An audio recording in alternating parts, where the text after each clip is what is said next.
চাঁদে কি আছে, মঙ্গল গ্রহে কি আছে, সমীক্ষায় কি দেখাচ্ছে বলতে পারবো না। যাদবপুরে এবারে লাল ঝান্ডা ওড়ার মতো পরিস্থিতি আছে, আমরা জিতবো। গোটা যাদবপুর জুড়ে এই জায়গায় আমরা আছি। সেই জয়ে ভাঙড়ের সাহায্য চাই, কোলেঘাটের সাহায্য চাই। হ্যাঁ ঠিক, আইএসএফ এর সাথে সিপিএম এর যদি একদম সরাসরি একসাথে টক্কর জোট হয়ে যেতে পারত তাহলে ভালো হতো। তাহলে একটু লেটার মার্কস নিয়ে পাস করে যাবে। ফার্স্ট ডিভিশনে এখন কত হয়? ফার্স্ট ডিভিশন মানে 60%, তাই তো? আর লেটার মানে 80%। আস্তে আস্তে আইএসএফ আর সিপিএম এর জোট হয়ে গেলে ও ঘরে বসে বলে দেওয়া যেত তৃণমূল হারছে। এখন একটু ঘরে বসে বলাটা হয়তো একটু কঠিন, এটা এখন রাস্তায় নেমে দৌড়াদৌড়ি করে লোকজন জুটিয়ে টুটিয়ে বুঝিয়ে টুজিয়ে বলতে হচ্ছে। কিন্তু জিতবে লাল ঝান্ডা, এই নিয়ে কোনো শখ নেই। এরকম ভেবে নেওয়ার কোনো কারণ নেই যে ওরে বাবা সব গেল গেল গেল। আইএসএফ এর কর্মীরা, সমর্থকরা, বন্ধুরা তারাও তো বোঝেন, তাদের নেতারাও বোঝেন। আমি জানি না কি বাধ্যতা আছে না আছে, ভেবেছেন কিছু একটা তাদের পুনর্বিবেচনার জন্য আবেদন জানিয়েছি, বলেছি আরেকবার ভেবে দেখেন। তাদের নেতাদের মধ্যে অনেকের সাথে আমার খুবই ভালো সম্পর্ক। তৃণমূলকে হারাতে হবে। আমাকে অনেক সময় অনেকে আসছে, মিডিয়ার লোকজনও আসছে, এসে বিভিন্ন রকম প্রশ্ন করছে, একটু ঘুরিয়ে প্রশ্ন করছে। সবাই চাইছে যেন একটু যদি আইএসএফ কে গাল দিয়ে দিই তাহলে ভালো হয়। বলছে আইএসএফ নামে একটা বেকা কথা বলে দাও, তাহলে ওইটা খবর করে দেবো। আমি পরিষ্কার বলছি, আমার তো আইএসএফ এর সাথে যুদ্ধ না, আমি সমুদ্রের লড়াই লড়তে নেমেছি। আমি মানে ওই যে কাস্তে হাতুড়ি। তৃণমূল রাজ্যটাকে শেষ করে দিচ্ছে, বিজেপি দেশটাকে শেষ করে দিচ্ছে, সবাই বুঝতে পারছে। তাদের বিরুদ্ধে লড়তে নেমেছি। আরো বড় করে বললে আমাদের রাজনীতির পক্ষে লড়তে নেমেছি। কার বিরুদ্ধে? না বিরুদ্ধে তৃণমূলকে ভোট দিয়েছিল, আগের ভোটে বিজেপিকে ভোট দিয়েছিল, এমন দুটো লোক হতেই পারে এবার আমাদের ভোট দেবে। কারণ আমরা রুজি রুটির কথার পক্ষে দাঁড়িয়ে লড়ছি। যে লোক বিজেপিকে ভোট দিয়েছিল আগে, তারও পেট্রোল ডিজেল রান্নার গ্যাসের দাম এইভাবে বাড়ছে দেখলে ভালো লাগে না তো তার। যে লোক হয়তো সব মিলিয়ে কিছু একটা ভেবে আচ্ছা বিজেপিকে আটকাতে হবে, কি করা যায় ভেবে তৃণমূলকে ভোট দিয়েছিল, এই ঘাটের তলায় ফ্ল্যাটের তলায় এত টাকা দেখলে, এত চুরি ডাকাতি তোলাবাজি, তার ভাল লাগে? 100 দিনের কাজ, ওখানে দিল্লিতে কংগ্রেস, এখানে লাল ঝান্ডা। 100 দিনের কাজ বলে একটা প্রকল্প এলো, কোটি কোটি লোক কাজ পেল, গোটা পৃথিবী জুড়ে প্রশংসা হলো। এখন 15 বছর পর ওইখানে বিজেপি আর এখানে তৃণমূল। 100 দিনের কাজের প্রকল্পটা প্যাকেট হয়ে বন্ধ হয়ে উঠে লাটে উঠে চলে গেল। এগুলো তো লোকে দেখছে, এবং দেখছে তৃণমূলকে, বিজেপিকে পছন্দ করছে না। আমি চেয়েছিলাম, আমরা চেয়েছিলাম তৃণমূল বিজেপিকে হারানোর লড়াইটা আমরা সবাই একসাথে করি। এটা ভাঙড়ের ভোট যদি শুধু হতো, আর ভাঙড়ে বিধানসভা ভোটের সময় যদি আমি এসে বলতাম যে না এখানে আমি আইএসএফ এর থেকে বেশি ভালো করে তৃণমূল বিজেপিকে লড়ে নিতে পারবো, সেটা মানে দাঁড়াতো না। আইএসএফ যেভাবে লড়েছেন, আইএসএফ এর বিধায়ক 42 দিন জেল খেটেছেন, আইএসএফ এর কর্মীরা তারা পঞ্চায়েতে যেভাবে লড়েছে, খুব ভালো লড়েছে।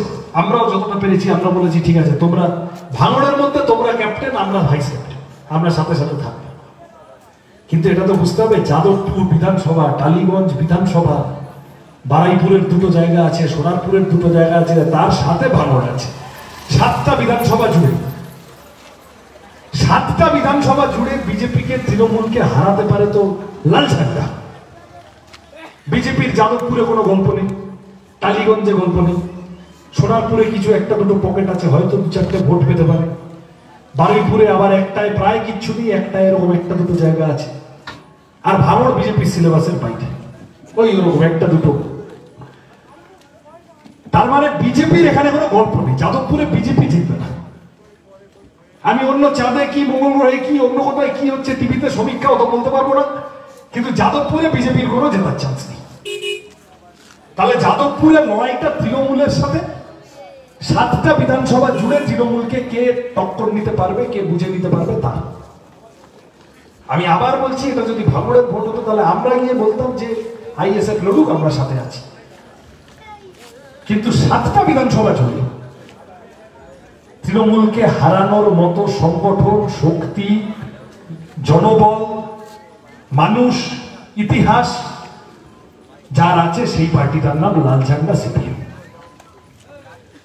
ফলত আমরা আবেদন করেছি, এখনো আবেদন করছি, শুধু আইএসএফ এর বন্ধুদের কাছে করেছি, কংগ্রেসের লোকেদের কাছে করেছি, ওদিকে বামপন্থীদের, বামফ্রন্টের ভিতরে যে বামপন্থী দলগুলো, বামফ্রন্টের বাইরে যে বামপন্থী দলগুলো, তাদের কাছে করেছি। সবাই মিলে বলেছি যে এখন তৃণমূল, বিজেপি যেভাবে পুলিশকে ফিট করেছে, যেভাবে টাকা পয়সার সমুদ্র বইয়ে দিচ্ছে, যেভাবে গুন্ডা ফিট করেছে, এই সব মিলে তৃণমূল যে ভয়ানক শাসন কায়েম করেছে, সেই শাসন তার বিরুদ্ধে যদি লড়তে হয় তাহলে আপনাদের সবার সাহায্য চাই। আমরা একসাথে এই লড়াইটা লড়ব। আমার আবার আবেদন, আমি আবার বললাম, ওই কথাটা বুঝেই বললাম, কেউ কেউ আসছে, এসে খুব চাইছে সৃজন আইএসএফ কে একটা উল্টো পাল্টা কিছু বলে দিক, আমরা ওইটা খবর করে দেবো। আমি বলছি একদম না, আমার আইএসএফ এর সাথে লড়াই না, আমরা আইএসএফ এর বন্ধুদের সাহায্য চাইছি তৃণমূল বিজেপিকে হারাতে। এটা যদি নেতারা অন্য কিছু ভাবে তাহলে তাদের বিবেচনার বিষয়, কর্মী সমর্থকরা তো এটা বোঝেন। এই বাজারে বাইরে থেকে কে এসছে, তৃণমূলের ভাঙড়ের লোক না, ভাঙড়ে এসে গুন্ডামি করে যাচ্ছে, ভাঙড়কে মধুভাণ্ডার হিসেবে দেখে টাকা তুলে যাচ্ছে, সে আরো 4টে তার একটু ডানা গজাবে, সে আর একটু ফটফট করে বাড়িয়ে দেবে, তাতে আইএসএফ এর কর্মী সমর্থকদেরও ভালো হয় না, সেটা মানুষের তো ভালো হয় না বটে। আমরা তো পুরনো পার্টি, আমরা কত কি দেখেছি। আমরা এই 2011 সালের পরে তৃণমূলের সন্ত্রাস সহ্য করে আমাদের পার্টি থেকে গেছে। তা আমাদের কি আছে? আমরা মরবো, বুঝবো, জুঝবো, আজ নয় কাল, কাল নয় পরশু পাশা ঘোরার অপেক্ষা করবো। কিন্তু সবাই মিলে যদি এইবারে লড়ে নিতে পারি, তাহলে এইবারে একটার পর একটা এলাকায় বিজেপিকে সাফ করে দেওয়া আর তৃণমূলকে হাফ করে দেওয়া সময়ের অপেক্ষা। আমি আপনাদের কাছে সেই সাহায্যটা চেয়েছি, সবার কাছে চেয়েছি। আমাদের ভোট দেন না, আমাদের ভোট দেননি এমন সমস্ত মানুষের কাছে, বিবেকের কাছে আবেদন করেছি।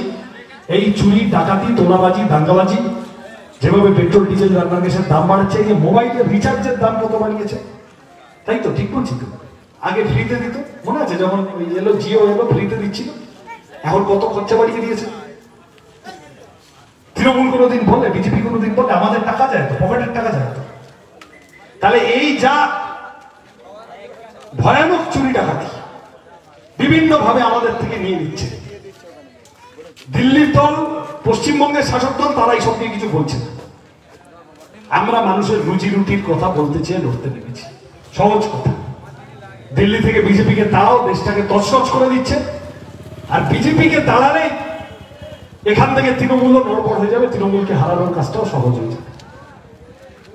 কে একটা বলছিল আমার আগে, ইন্দ্রদানা স্বামীন্দা, কেউ একজন, খালি চোখে বোঝা যাচ্ছে তো ডায়মন্ড হারবারের বিজেপি প্রার্থী থেকে বুঝতে পারছেন না তৃণমূল বিজেপি সেটিং, বিজেপিকে থেকে বুঝতে পারছেন না বিজেপি দিল্লির মুখ্যমন্ত্রীকে ঘর থেকে গ্রেপ্তার করে নেয়, বিজেপি ঝাড়খণ্ডের মুখ্যমন্ত্রীকে ঘর থেকে গ্রেপ্তার করে নেয়, কিন্তু বিজেপি কালীঘাট পেরোলেই ইডি, সিবিআই, এনআইএ সব খালি খবর করছে, খালি গর্জন করছে, বর্ষণ আর হচ্ছে না, দিনের পর দিন, মাসের পর মাস চলছে। আমি কারোর নাম করে বলতে চাই না, কিন্তু যারা তৃণমূলের হয়ে ভোটে টোটে দাঁড়িয়েছেন, ইডি ডেকেছিল, একবার গেলেন, পরের বার ইডি আবার ডাকলো, গেলেন না, কেউ কিছু বললো না। মানে তৃণমূল ফিট করে নিয়েছে, ইডিকে, বিজেপিকে দিল্লিতে কন্ট্রোল করে ফিট করে নিয়েছে, আমাদের এই লোকটাকে একে ছেড়ে দাও, এই ছেলেটাকে, এই মেয়েটাকে ছেড়ে দাও।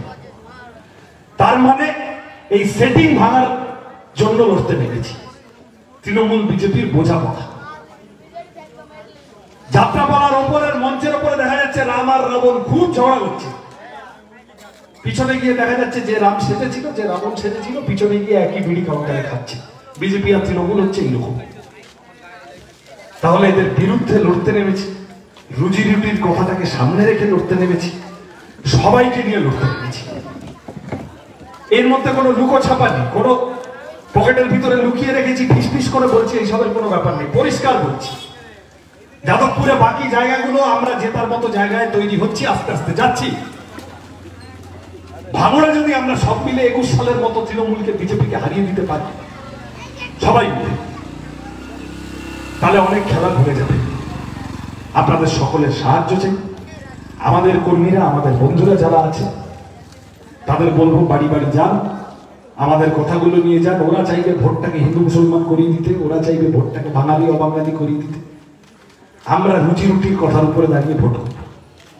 পরিষ্কার গিয়ে বলবো যে ওইসব ঠিক আছে, 100 দিনের কাজ বন্ধ হলে সবার জন্য বন্ধ হয়। পেট্রোল ডিজেল রান্নার গ্যাসের দাম বাড়লে সবার জন্য, স্কুল কলেজ হাসপাতাল গন্ডগোল হয়ে গেলে। আবার উল্টো দিক থেকে এই যে বলতে নেমেছি, লড়তে নেমেছি, সাংসদ হলে কি করবো অনেকে জিজ্ঞাসা করছে। এখানে লেদার কমপ্লেক্স, হিটকো, এগুলো বামপন্থীদের তৈরি, আরো বেশি বিনিয়োগ আনা, আরো বেশি কাজের সুযোগ তৈরি করে। ভাঙড়ে একটা ভালো হাসপাতাল, সাংসদ হলে প্রথম যে কাজগুলো করবো তার মধ্যে একটা থাকবে, ভাঙড়ে একটা ভালো হাসপাতাল। তাতেও আবার সবাই যাবে, সব ধর্মের মানুষ যাবে, সবার চিকিৎসা হবে। কিন্তু আপনাদের সবার ওই জন্য ওরা চাইবে রুজি রুটির লড়াইতে, রুটি কাপড়া মাকান, স্কুল কলেজ হাসপাতাল, অন্ন বস্ত্র বাসস্থান, শিক্ষা স্বাস্থ্য কর্মসংস্থান, তার লড়াইতে আপনাদের সাহায্য চাই, আশীর্বাদ চাই, দোয়া চাই। রাত হয়েছে, আমি আর কথা বাড়াবো না। আপনাদের সাথে দেখা হবে। সবার সমর্থন, সবার ভালোবাসা সব নিয়ে আমরা এইবারে তৃণমূলকে টক্কর দেওয়ার জায়গায় যাদবপুরে যাচ্ছি। একটার পর একটা পাড়া, একটার পর একটা মহল্লা, একটার পর একটা এলাকা প্রস্তুত হচ্ছে। সেই প্রস্তুতির বিরাট সমুদ্রে আপনাদের সকলের সাহায্য চাই, সকলের ভালোবাসা চাই। আবার দেখা হবে, বারবার দেখা হবে। যাই থাকুক, সমস্ত রকম ভয় ভেঙে, দ্বিধা দ্বন্দ্ব ভেঙে আসুন আমরা লাল ঝান্ডাকে একসাথে শক্তিশালী করি। একসাথে সবাই মিলে যে পার্টি করছে, যে পার্টি করছে করুক, কিন্তু সবাই মিলে আপাতত ভাঙড়কে, আপাতত যাদবপুরকে তৃণমূল বিজেপির হাত থেকে মুক্ত করি। সেই জন্য আপনাদের সবার সাহায্য, সমর্থন, দোয়া, ভালোবাসা, আশীর্বাদ চেয়ে আমার কথা শেষ করছি। আসন্ন লোকসভা নির্বাচনে রাজ্যের প্রতিটি প্রান্তে বামফ্রন্ট প্রার্থীদের জয়ী করুন।